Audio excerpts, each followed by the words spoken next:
ঘাড়ে এবং কোমরে ব্যথা এবং সেই ব্যথা হাত এবং পা দিয়ে ক্রমশ আঙুলের দিকে নেমে আসে। তার ফলে ঝিনঝিন, অবশ হয়ে আসা, মাংসপেশি ক্রমশ দুর্বল হয়ে আসা, এই ধরনের সমস্যা দেখা দেয়।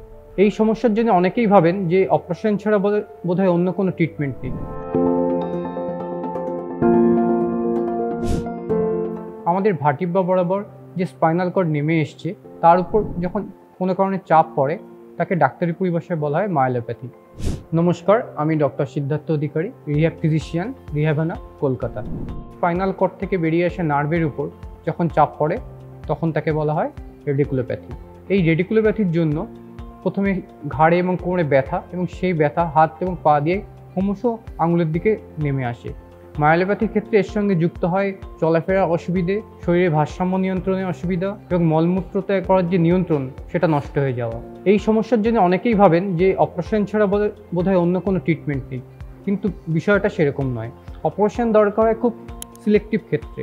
ঘাড়ে স্পাইনাল কর্ডে চাপ পড়লে, যেটাকে সার্ভাইকাল মায়োলোপ্যাথি বলে, সেক্ষেত্রে 40 to 60% কেসে অপারেশনের দরকার হয়। বাদবাকি ক্ষেত্রে 10 to 20%-এর মধ্যেই অপারেশনের লিমিট সীমাবদ্ধ থাকে। এবং এই অপারেশনই হোক বা কনজারভেটিভ ম্যানেজমেন্টই হোক, তার জন্য প্রয়োজন তার অপারেশনের পরে এবং কনজারভেটিভ ম্যানেজমেন্টের ক্ষেত্রে কম্প্রিহেন্সিভ নিউরো রিহ্যাব প্রোগ্রামের দরকার পড়ে। এই নিউরো রিহ্যাব প্রোগ্রামের মধ্যে থাকে লাইফস্টাইল মডিফিকেশান, যার মধ্যে আমরা পেশেন্টদেরকে বলি সামনে ঝুঁকে ওজন না তুলতে, ঝুঁকে কাজ কম করতে। তার সঙ্গে যুক্ত হয় এক্সারসাইজ।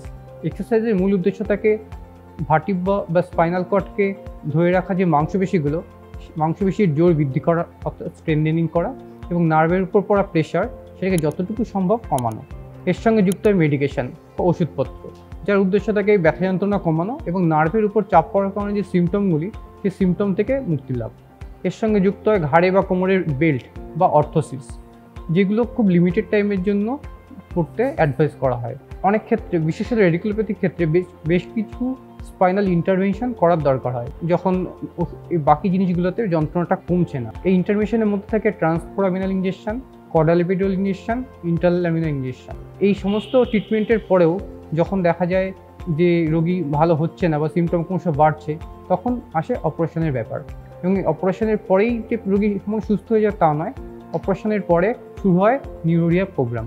এই সমস্ত ট্রিটমেন্ট কমপ্লিট হলে তবেই একজন মায়োলোপ্যাথি বা রেডিকুলোপ্যাথির পেশেন্ট সম্পূর্ণ সুস্থ হয়ে আগের জীবনে ফিরে যেতে পারেন। আজকের মতো এই পর্যন্তই। সীমিত সময়ের জন্য অনেক কিছু বলা গেল না। আপনাদের যদি কোনো প্রশ্ন থাকে সেটা নিচে কমেন্ট বক্সে জানাতে পারেন। ভালো থাকবেন। নমস্কার।